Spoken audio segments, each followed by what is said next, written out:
이런 문제 때문에 건축 설계업계 관계자들은 심사 횟수 제한 규정이 유명무실하다라고 입을 모으고 있습니다. 유명무실하다. 국토부의 지침이 있으면 그거를 지켜야 되고 위반할 경우에는 원스트라이크 아웃제를 도입을 해서 영구 퇴출을 시켜야 되는데 이게 아무도 제재를 하지 않고 심사 횟수 제한 규정이 유명무실하다고 현장에서 말을 하고 있기 때문에 국토부나 조달청은 전국 통합심사위원 관리 시스템을 하루빨리 구축해서 실시간으로 관리를 해야 되고 여러분의 구독이 강의 힘입니다. 여러분의 구독과 좋아요를 부탁드리겠습니다.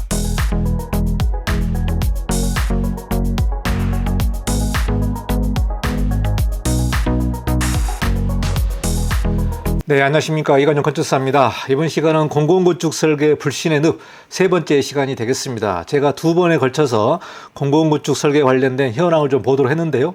이번 시간은 심사위원회 관련된 문제를 여러분과 같이 살펴보도록 하겠습니다. 심사위원 관리는 어떻게 되고 있는지, 정말 심사위원회 관리 시스템이 있는지, 또 심사위원회 그 제안 내용은 있는지 그 내용을 여러분과 같이 살펴보도록 하겠습니다. 대한경제신문에서 기획 시리즈로 보도한 내용을 제가 유튜브 콘텐츠로 여러분과 같이 공유를 하고 있습니다. 이번 시간에도 세 번째 시간인데요. 공공건축 설계 불신의 늪 세 번째 시간인데 그 주제가 국토부 고시를 위반한 내용이 수두룩하다. 운영 지침이 무색하다. 이 내용으로 보도를 하고 있습니다. 국토부의 지침을 보면은 건축 설계 공모 운영 지침이 있는데요. 여기 지침에 따르면 위원별로 심사 참여 횟수는 심사일 기준으로 월 2회 그리고 연 12회를 초과할 수 없습니다. 그러니까 한 달에 2번 이내로 그리고 1년에 12번까지는 할 수 있는데 그 심사위원 횟수를 초과할 수 없다는 부분이 바로 국토부의 운영 지침인데 대한경제신문의 분석 자료를 보니까 교수 33명이 지난해 연간 12회 제안의 규정을 어겼다. 이 내용을 보도를 하고 있습니다. 과연 이 교수 33명은 어떠한 제재를 받았는지 궁금합니다만은 지침에 관련된 위반을 어겼다는 부분을 말하고 있습니다. 대한경제신문의 분석 자료를 보니까 2024년 지역별 설계공모 심사위원 참여 현황을 분석을 하고 있습니다. 여기 지역이 나와 있는데요. 강원도부터 서울까지 전국 지역이 나와 있고 공모 건수가 나와 있고요. 심사연 인원이 나와 있습니다. 그러니까 심사에 참여한 인원을 말하고 있는데 제일 많은 지역이 경상, 부산, 울산 지역입니다. 여기에 296건의 공모 건수가 있었고요. 2,455명이 참여를 하고 있습니다. 그리고 심사위원 풀에 관련된 내용을 조사했는데요. 여기서 말하는 심사위원 풀은 심사위원의 그 명단이 쭉 있는데 명단 안에서 프로젝트마다 심사위원을 추출을 해가지고 심사를 배정을 합니다. 그러니까 심사위원 풀이 많으면 많을수록 이 1인당 심사 횟수가 적어질 수밖에 없겠죠. 여기서 보시면은 1인당 심사 횟수까지 분석을 했는데요. 강원 같은 경우는 1.69회, 그리고 경기는 1.6회, 서울 같은 경우는 심사위원 1인당 1.3회가 되겠습니다. 그리고 경상, 부산, 울산은 1.57회로 나와 있는데요. 심사위원 풀하고 심사 횟수 이 부분까지 분석을 했습니다. 그러니까 연간 1000건이 넘는 공모건이 나오고 있는데 이 1000건에 달하는 공공설계 공모를 소화하기에는 현재의 심사위원 풀 규모가 턱없이 부족하다. 이런 지적이 나오고 있습니다. 그러니까 반복적으로 심사를 참여를 하고 또 국토부에서 마련하고 있는 연간 12회 지침을 위반하는 그런 내용들이 나오고 있어서 이 심사위원의 풀을 조금 더 늘려야 된다 이런 말이 나오고 있습니다. 그래서 심사위원 풀이 많으면 많을수록 1인당 심사 횟수가 줄어들기 때문에 조금 더 공평하고 좀 편파적인 그런 심사에 관련된 부분이 개선되지 않을까 그런 의견이 있습니다. 언론에 나온 내용을 좀 보도록 하겠습니다. 대한경제신문이 2024년도에 진행된 설계 공모 1051건을 분석을 했습니다. 그러니까 언론에서 건축 설계와 감리를 보도하는 이 언론사가 대한경제신문인데요. 여러분도 많이 방문해서 좀 살펴보시고 저도 유튜브 콘텐츠를 위해서 종종 이 대한경제신문을 방문하고 있습니다. 여기 내용을 보시면은 교수 33명이 연간 심사 횟수를 제한한 국토부 고시를 위반했다. 과연 이 국토부 고시를 위반해서 어떠한 제재가 있는지 모르겠습니다만은 이 고시를 위반하면 안 되겠죠. 심사위원 스스로 이 고시를 지키려고 노력을 해야지 이 심사 횟수를 넘어서 많은 심사를 참여하게 된다면은 좀 문제가 되는 것 같습니다. 심사위원으로 반복 위촉된 사실을 확인을 했고요. 연간 15회 이상 심사위원회에 참여한 교수가 17명입니다. 17명. 그러니까 연간 12회가 맥시멈인데 12회를 초과해서 15회 이상 심사를 참여한 교수가 17명이나 된다. 이 부분도 문제가 됩니다. 그리고 한양대, 원광대, 신라대, 대림대 소속 교수 4명은 지난해 20회 이상 심사에 참여를 하면서 고시 기준을 크게 상회했다. 이 내용이 나와 있습니다.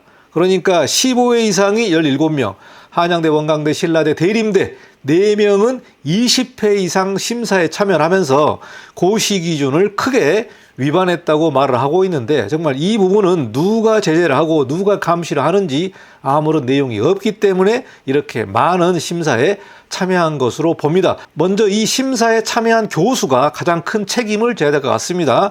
분명히 지침이 있는 것으로 알고 있습니다만은 이거를 위반하고 20회 이상을 참여했다는 부분은 스스로 윤리를 위반한 거 아니냐 이 생각이 듭니다. 현재 공공건축 현상의 불신의 늪이 뭐냐면은 바로 이 심사위원회 관리 시스템이 없다는 부분이 되겠습니다. 발주기관 간의 심사위원 위촉 이력을 공유할 수 있는 통합관리 시스템이 부재합니다. 통합관리 시스템이 부재하다. 그러니까 국토부라든가 조달청에서 먼저 이 사이트를 구축을 해서 어떤 심사위원이 어디 심사에 들어갔는지 총괄적으로 파악할 수 있는 관리 시스템이 없다 보니까 이렇게 반복해서 들어가는 부분이 되겠습니다. 타 기관의 위촉 현황을 실시간으로 파악하기조차 어려운 실정이기 때문에 심사위원한테 그냥 의존할 수밖에 없는 상황이 되겠습니다. 그러니까 심사위원 스스로 윤리 규정을 지켜서 연 12회를 넘지 말아라. 이렇게 심사위원에게 위촉하다 보니까 심사위원이 위반하게 된다면 파악할 수 없는 사정에 나와 있다. 지침 위반할 경우에 별도의 제재 규정이 없다는 부분이 정말 심각한 문제인 것 같습니다. 이러한 제재 규정이 없는 공공현상 같은 경우는 정말 심사위원이 윤리적으로 투명해야 된다는 것을 가정하에 이렇게 진행을 하고 있는데 사람 일이라는 게 그렇게 진행되지 않습니다. 이러다 보니까 심사위원 본인이 발주처에 자진신고하는 방식에 의존할 수밖에 없기 때문에 이렇게 감시하고 제재할 수 있는 시스템이 없고 또 관리 시스템까지 부재하다 보니까 반복적으로 많은 심사에 참여하는 교수들이 나오고 있다는 부분을 지적을 하고 있습니다. 이런 문제 때문에 건축 설계업계 관계자들은 심사 횟수 제한 규정이 유명무실하다라고 입을 모으고 있습니다. 유명무실하다. 국토부의 지침이 있으면 그거를 지켜야 되고 위반할 경우에는 원스트라이크 아웃제를 도입을 해서 영구 퇴출을 시켜야 되는데 이게 아무도 제재를 하지 않고 심사 횟수 제한 규정이 유명무실하다고 현장에서 말을 하고 있기 때문에 이 심사위원 관리 시스템에 관련된 부재가 상당히 큰 문제가 되고요. 앞으로 국토부와 조달청에서는 이 관리 시스템부터 좀 체계적으로 만들어야 되는 게 가장 우선적인 일인 것 같습니다. 여기 현업에서 일하고 있는 건축사무소 임원의 인터뷰를 보도록 하겠습니다. 일부 위원의 경우 고의적으로 일탈하기보다는 제도 미비 속에서 반복 참여가 불가피했던 측면도 있을 것이다.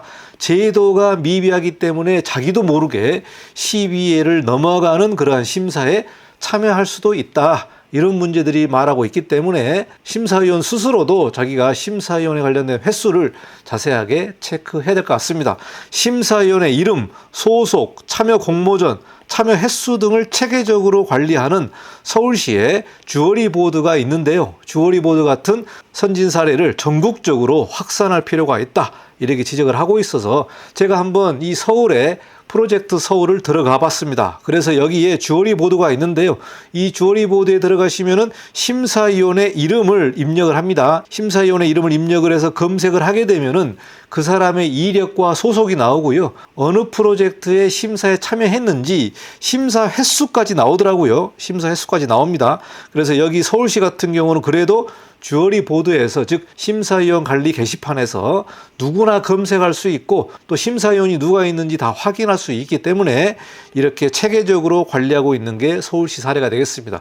이러한 사례를 바탕으로 해서 국토부와 조달청에서는 전국적으로 심사위원 관리를 좀 체계적으로 실시간으로 확인할 수 있는 그런 시스템을 만들어야 된다. 이렇게 지적을 하고 있습니다. 그래서 결론적으로 심사위원은 월위에 그리고 연시위의 규정을 준수를 해야 되고요. 여기에 위반한 심사위원은 영구 퇴출시켜야 된다. 정말 강력한 심사위원회 규정을 지켜야 되고 또 처벌을 해야 될 것 같습니다. 국토부나 조달청은 전국 통합심사위원 관리 시스템을 하루빨리 구축해서 실시간으로 관리를 해야 되고 연시비회가 넘어가게 되면은 심사위원 지정이 안 되게끔 그런 시스템을 구축을 해야 될 것 같습니다. 그래서 공공건축 현상 설계가 보다 더 신뢰성을 가지고 공정성을 확보하려면 이 심사위원회 관리 시스템 또 심사위원회 풀 이런 부분을 좀 보다 더 확대하고 공정하게 처리해야 되는 이 시스템부터 만들어야만 조금이나마 신뢰를 확보하지 않을까 생각을 합니다.